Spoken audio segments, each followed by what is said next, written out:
안녕하세요. 세상이야기입니다. 저번 편에 이어서 K-드라마에 대해서 얘기해 보겠습니다. 지난 편에서는 한국 사람들의 타부가 없는 비판 성향과 아직은 다문화 사회가 아닌 한국 사회가 K-드라마의 큰 장점이라고 얘기했습니다. 이야기를 이어가겠습니다. K-드라마의 매력을 만드는 것 중 한 요소는 제때 작동한 미국 영화의 영향입니다. 유럽은 영화를 오락물로 여기기보다는 예술의 장르로 보는 경향이 있습니다. 반면 미국은 영화를 오락물로 보는 경향이 있죠. 영화를 오락물로 보게 되면 많은 사람들이 즐길 수 있는 보편적인 영화를 만들게 됩니다. 우리나라 감독들도 유럽 영화 감독들의 영향을 많이 받았지만 어렸을 때부터 본 미국 영화가 무의식 속에 자리 잡고 있을 것입니다. 일본도 미국의 영향을 많이 받은 나라입니다만 일본은 우리와 다른 방향으로 나아갔습니다. 처음에는 일본도 우리처럼 미국 영향을 받아 보편적인 감성의 영화를 만들어 국제적인 호평을 받았습니다. 그리고 그때 일본 경제가 급격히 발전합니다. 이때부터 일본 영화는 보편적인 감성을 기본으로 하기보다는 일본 특유의 감수성과 지나친 개인 표현주의로 나가기 시작했습니다. 일본 특유의 선불교적인 자유치유적 힐링 영화와 비현실적인 만화적 설정 쪽으로 나아간 것입니다. 일본 사회에 내재된 민족 우월주의가 경제성장에 맞물려 문화 쪽으로 번진 것이 아닌가 생각됩니다. 지나치게 개인주의적인 영화가 만들어지기 시작한 것입니다. 이런 경향은 결국 일본 사람들에게만 어필하는 작품들이 양산되게 만듭니다. 반면 우리나라는 작은 시장을 극복하기 위해서 미국 영화의 기본 틀에서 보편적인 정서를 기본으로 영상물을 만듭니다. 우리나라도 경제가 발전했지만 국내 시장 자체가 작기 때문에 해외 시장을 노리게 되고 규모가 큰 영화를 만들고 싶은 열망은 작가의 개성보다는 대중성을 우선시하게 만듭니다. 투자의 경우도 일본은 망하지 않는 기준을 넘지 않으려고 하다가 고만고만한 영상물이 만들어지는 반면 한국은 미국처럼 공격적인 투자로 영화와 드라마를 만들고 있습니다. 영화가 잘못되면 큰 손해를 보지만 성공을 하면 그만큼 보상이 따르죠. 보편적인 주제로 드라마를 만드는 전통과 드라마 제작에 공격적으로 투자하는 것은 미국의 영향이 제때 작동한 결과라고 할 수 있습니다. 다른 나라와 비교해서 우리나라에는 여성 드라마 작가가 많습니다. 미국 드라마 중 현대 여성들의 삶을 잘 다룬 작품으로 유명한 섹스 앤 더 시티의 경우도 원작은 여성 컬럼니스트의 책이지만 이 작품을 드라마로 만든 작가는 남자입니다. 그리고 에피소드들을 직접 쓴 작가들도 대부분이 남자입니다. 또 다른 예를 들자면 미국 중년 여성들에게 엄청난 인기를 얻었던 위기의 주부들도 작품의 이야기를 만든 사람이 남자이고 에피소드 작가들도 대부분 남자입니다. 영상물에 대한 최대 데이터베이스 사이트인 IMDb에서 보시면 잘 아실 수 있습니다. 반면 우리나라에는 슈퍼급으로 여겨지는 드라마 여성 작가들이 많습니다. 한류 붐을 견인했던 겨울연가, 대장금, 사랑의 불시착 등은 모두 여성 작가들의 작품입니다. 다른 나라에 비해 여성 작가들의 활약이 대단합니다. 영화 관객을 성별로 분석하면 여성이 조금 높은 편입니다. 그러나 드라마의 경우는 여성 시청자가 월등히 많습니다. 시청자의 마음과 더 가까운 여성 작가들이 쓴 K-드라마가 여성 시청자들에게 더 어필한다고 볼 수 있습니다. 예전에 한국 드라마를 좋아하는 일본 여성의 인터뷰를 들은 적이 있는데 그분 말로는 일본 드라마에서는 주인공 여성이 주인공 남성을 지고지순하게 사랑하는 얘기가 기본인데 한국 드라마는 반대로 주인공 남성이 주인공 여성을 조건 없이 사랑하는 얘기라서 좋다는 것이었습니다. 한국 드라마에서는 남성 주인공이 친절하고 자상한 것으로 유명합니다. 외국인들이 가장 많이 지적하는 점이죠. 실제로 그런지는 같은 한국인인 저로서는 잘 모르겠습니다. 하지만 이것도 여성 작가들의 무의식이 반영된 것이고 그런 무의식이 시청자들에게 매력으로 전달되는 것 같습니다. 여성 작가들이 쓰는 여성 시청자들을 위한 작품. 의도적으로 그런 것은 아니겠지만 드라마의 주 시청자인 여성 시청자들의 마음을 끌어당기고 있습니다. 이것도 한국 드라마의 강력한 매력이라고 생각합니다. 한국은 비종교인의 비율이 50%가 되는 나라입니다. 한 사회에 주 종교가 있으면 그 종교는 그 사회의 일종의 울타리로 작동합니다. 그 울타리를 넘으면 사회에서 추방당하는 것이죠. 반면 한국처럼 주 종교가 없으면 어떤 윤리적인 기준이 없습니다. 또한 한 종교의 분위기가 지배적이지 않게 됩니다. 일본은 종교적인 색채가 없는 것 같지만 선불교적인 분위기가 아주 짙습니다. 한국에 주종교가 없다는 것은 다른 사회의 사람들이 한국에서 만든 작품을 보면서 자신들이 넘지 못하는 울타리를 넘는다는 뜻입니다. 그런 사람들은 누군가 그런 울타리를 넘는 것을 보면 마음속에서 일종의 해방감을 느낍니다. 불교가 가지고 있는 순응적인 태도, 이슬람교가 가지고 있는 강력한 생활 지침, 기독교가 가지고 있는 원죄의식이 한국 드라마와 영화에는 거의 없습니다. 그렇다고 K-드라마가 종교적인 요소가 전혀 없지는 않습니다. K-드라마와 가장 가까운 종교는 유교입니다. 유교는 사람 됨됨이를 중요시합니다. 사회 지도자는 도덕적이어야 하죠. 그리고 개인의 이익보다는 사회의 정의와 공익이 더 중요합니다.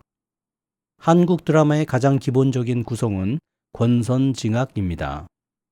그렇다고 한국이 유교의 나라라는 의미는 아닙니다. 한국인들의 성향이 유교와 가장 비슷하다는 뜻입니다. 물론 유교가 삼국시대부터 들어와서 영향을 주었지만 우리나라 사람들에게 맞지 않았다면 우리 마음속에 내려앉지 못했을 것입니다. 유교의 기본 사상은 상식적이고 보편적이며 다른 종교와 달리 신화적 이야기와 타부가 없습니다. 또한 교리가 없기 때문에 인간의 기본 생각으로 자리 잡기 편한 사상입니다. 유교는 인간이라면 약자에 대해서 연민을 가져야 하고 악에 분노하고 저항해야 하며 항상 겸손한 태도로 자신을 낮출 줄 알며 옳고 그름을 판단할 줄 알아야 한다고 가르칩니다. 한국 드라마의 주인공들은 서양 드라마의 주인공들처럼 개인의 행복을 위해 싸우는 것이 아니라 개인의 행복과 사회의 책임을 위해 싸우는 경우가 많습니다.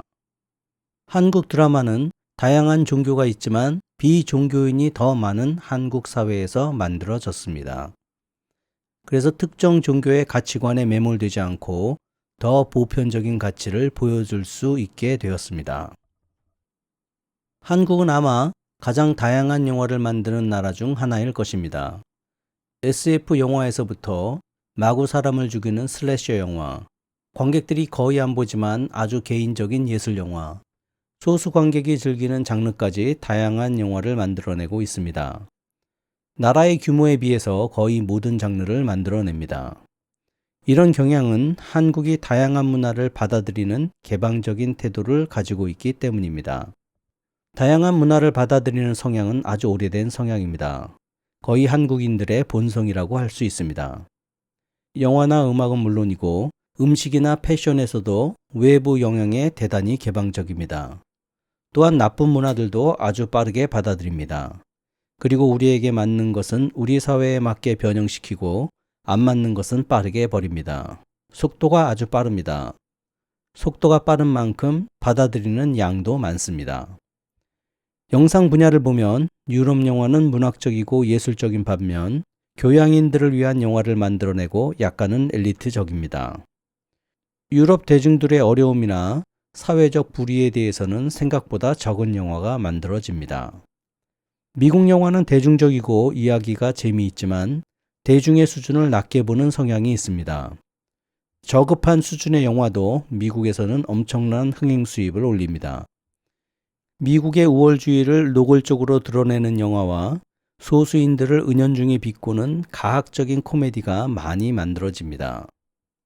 일본 영화는 개성있고 장르가 창의적이지만 지나치게 개인적인 세계관을 표현하다 보니 소수의 취향에 맞는 영화와 현실성이 떨어지는 영화가 많이 양산됩니다. 일본 사회를 제대로 보여주는 영화가 거의 나오고 있지 않습니다. 한국 영화는 유럽 영화처럼 예술적인 수준은 있지만 엘리트적인 면은 없습니다. 특히 영상 분야에서는 거의 세계적인 수준에 올라와 있습니다.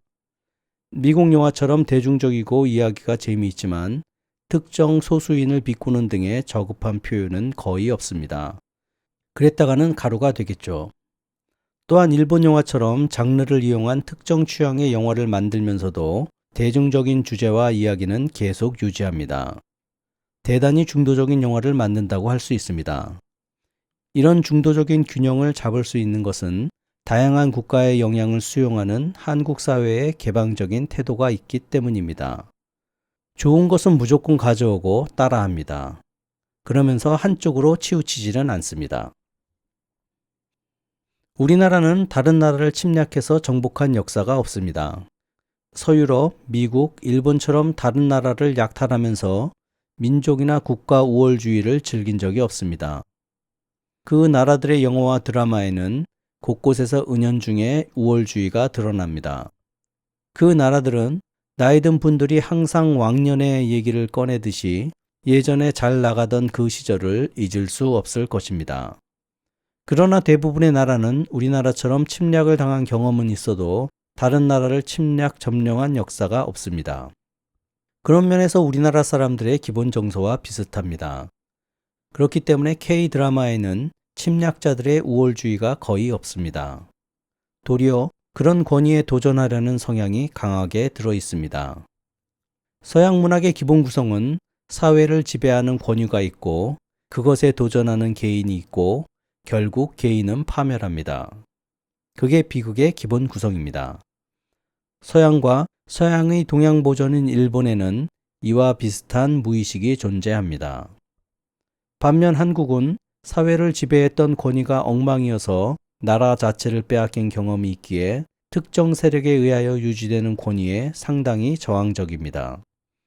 한마디로 말하자면 내가 인정하지 않는 권위에는 모두 도전한다라는 태도가 한국인들에게는 존재합니다.